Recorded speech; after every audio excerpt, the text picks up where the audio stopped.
Hello and welcome to this tutorial on how to solve the traveling salesman problem with dynamic programming. Today we're going to look at two things. First is how to find the cost of the best tour, and then how to actually find that tour. Alright, so let's get started. What is the traveling salesman problem? In a nutshell, it's when you're given a list of cities and the distances between each pair of cities, and you want to find the shortest possible route that visits each city exactly once and then returns to the city of origin. In some other words, we can say that the problem is, given a complete graph with weighted edges, what is the Hamiltonian cycle of minimum cost? A Hamiltonian cycle is simply a path which visits each node exactly once. In practice, you will probably want to represent whatever graph you have as an adjacency matrix for simplicity. If an edge between two nodes does not exist, simply set the edge's value to be positive infinity. So in the graph I had, you can see that one optimal tour consists of going from A to D to C to B and then finally back to A, with a minimum cost of 9. Note that it is entirely possible that there are many possible valid optimal tours, but they will all have the same minimum cost. As it turns out, solving the traveling salesman problem is extremely difficult. In fact, the problem has been proven to be NP complete, meaning it's very difficult to find an optimal solution for large inputs. However, numerous approximation algorithms exist if you want to get an algorithm that runs very quickly, even for large inputs. So the brute force way to solve this problem is to actually compute all possible tours. And this means we have to try all permutation of node orderings, which will take big O of n factorial time, which is very slow. But as you can see, I've listed all the permutation of nodes and highlighted the ones which yield the optimal solution. The dynamic programming solution we're going to develop today is able to improve on this naive approach by reducing the complexity to big O of n squared times to the n.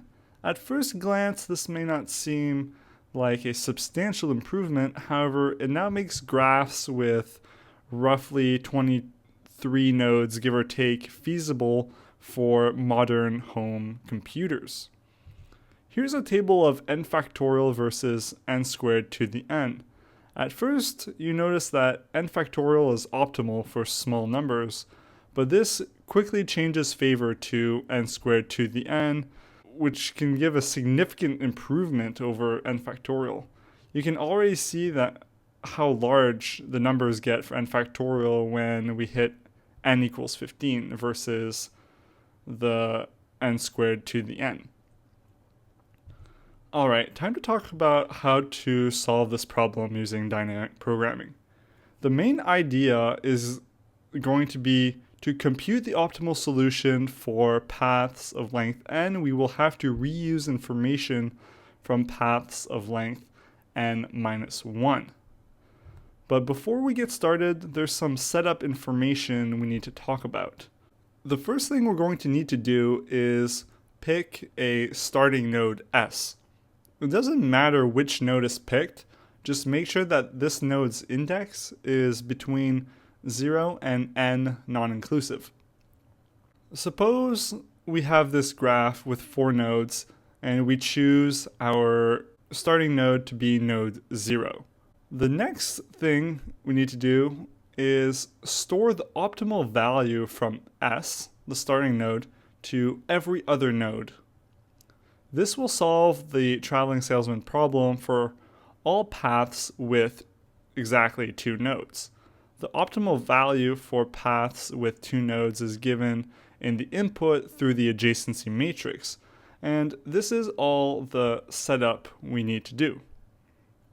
Visually, if you want to look at it, we can see that we'd store the value from 0 to 1, 0 to 2, and finally 0 to 3. In the last slide, I talked about storing the solution for n equals 2, but what is it we really need to store? There are two key things. The first is obvious, and that's the set of visited nodes in the partially completed tour. The other is the index of the last visited node in the path. For each partially completed tour, we need to save which node was the last node we were on so that we can continue extending that partially completed tour from that node we were on and not from some other node. This is very important. So together, these two things, the set of visited nodes and the index of the last visited node, form what I call the dynamic programming state. Since there are n possible last nodes, and to the power of n node subsets, our storage space is bounded by big O of n times to the n. An issue we're going to face when trying to store the DP state is representing the set of visited nodes. And the way, and I mean the way to do this is to use a single 32-bit integer. The main idea is that if the ith node has been visited, we flip on the ith bit to a 1 in the binary representation of the integer.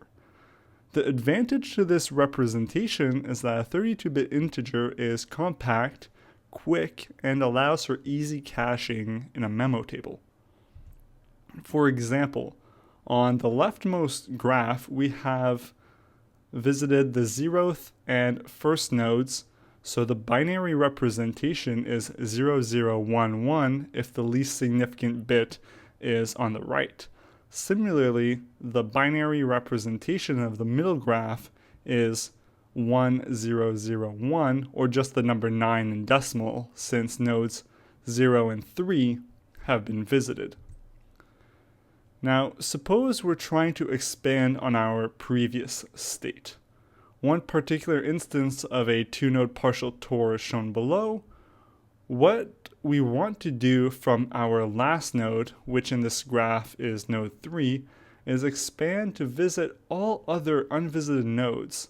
These are the gray nodes, 1 and 2, to make our partial tour a little longer with 3 nodes. For this particular state, we were able to generate an additional 2 states, but we would also need to do this for all states with 2 nodes, not just this one with 0 and 3.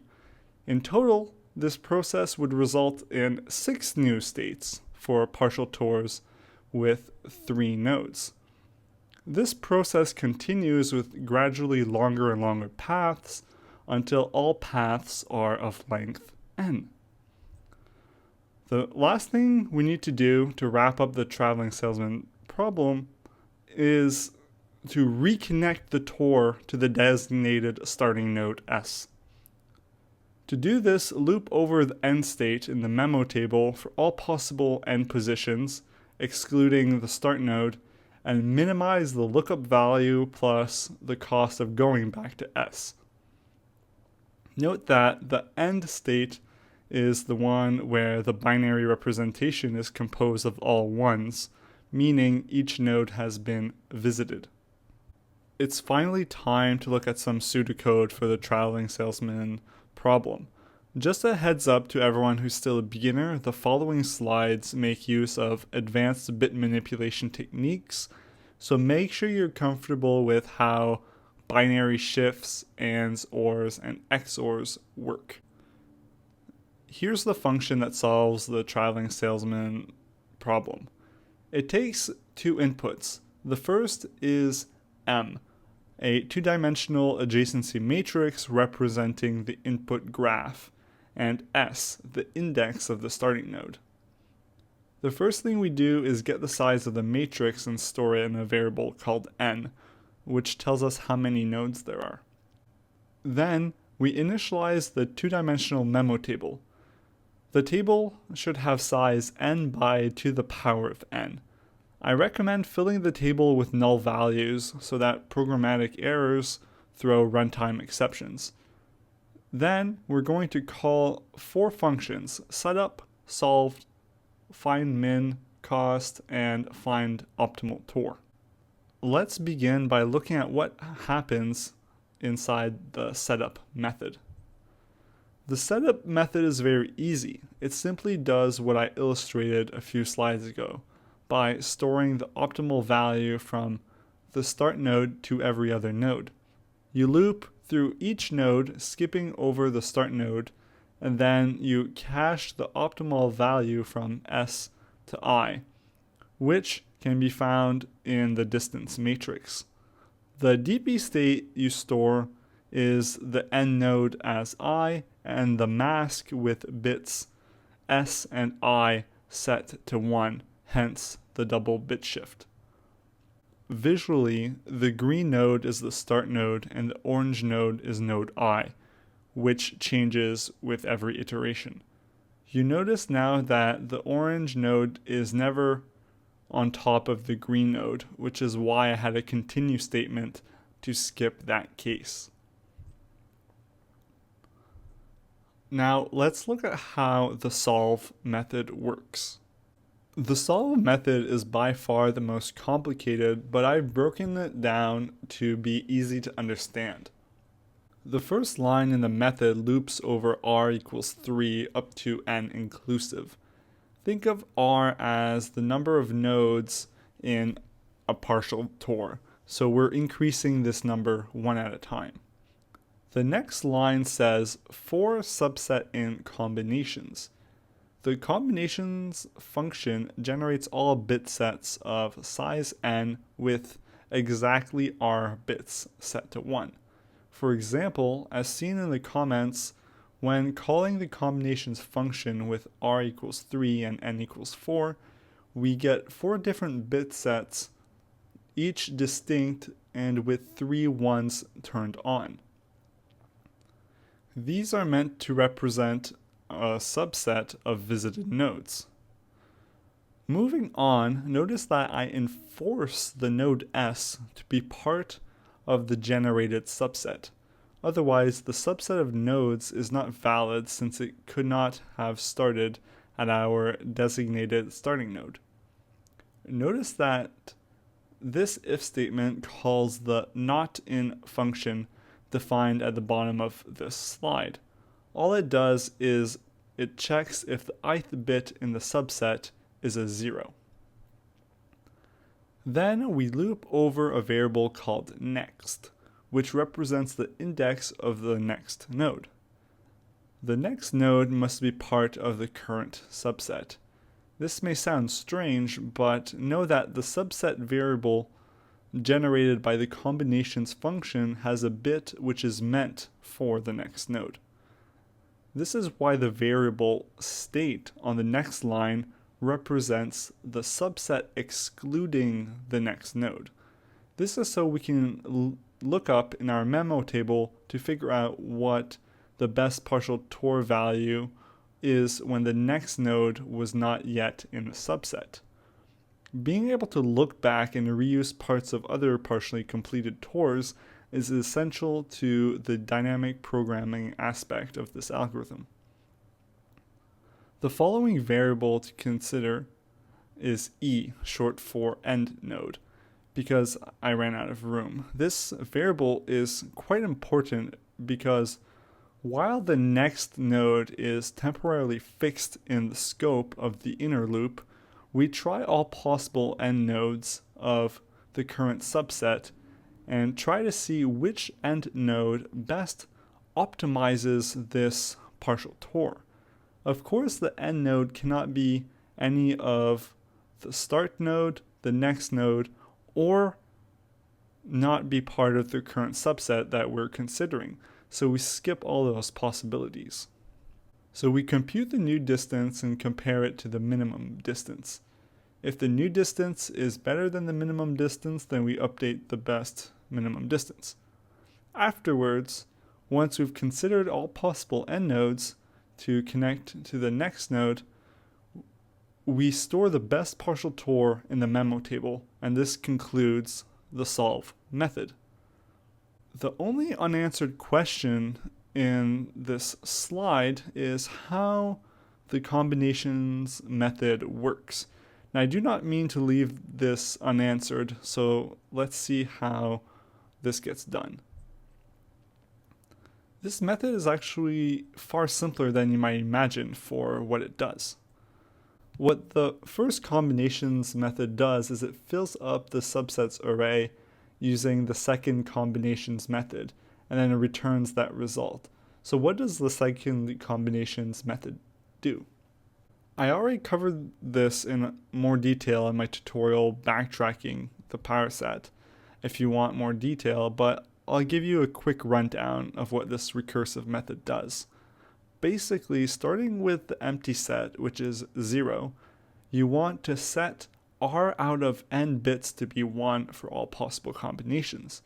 So you keep track of which index position you're currently at, and then try and set the bit position to a 1, and then keep moving forward, hoping that at the end you have exactly r bits. But if you didn't, you backtrack, flip off the bit you flipped on, and then move to the next position. This is a classic backtracking problem you might want to research. This is how you solve it, but I don't want to focus on this in this video per se, so I want to get back to the traveling salesman problem. Watch my backtracking video on the Powerset for more guidance if you're lost. I'll try and remember to put a link in the description. So right now in our memo table, we have the optimal value for each partial tour with n nodes. So let's see how we can reuse that information to find the minimum tour value. The trick is going to be to construct a bit mask for the end state and use that to do a lookup in our memo table. The end state is the bit mask with n bits set to 1, which we can obtain by doing a bit shift and then subtracting 1. Then what we do is look at each end node candidate and minimize over the tour cost by looking at what's in our memo table and the distance from the end node back to the start node S. The last method we need to look at is the find optimal tour function, because what good is our algorithm if it cannot actually find you what the optimal tour is? For this method, what we're going to do to find the actual tour is work backwards from the end state and do lookups in our memo table to find the next optimal node. We will keep track of the last index we were at and the current state, which begins with all visited nodes. Then we loop over I from n-1 to 1, which tracks the index position for the tour. To actually find the next optimal node going backwards, we're going to use a variable called index, which will track the best node. The inner loop loops over j, which represents all possible candidates for the next node. We must ensure that j is not the starting node and that it is part of the state, meaning it has not yet been visited. If this is the first valid iteration, the variable index will be set to -1. So set it to j. Otherwise, compare the optimal values of the best distances between nodes index and j, and update index if node j is better.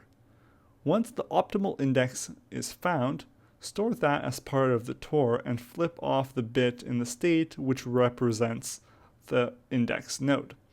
Finally, set the first and last nodes of the tour to be S, the starting node, because the tour needs to start and end on that node.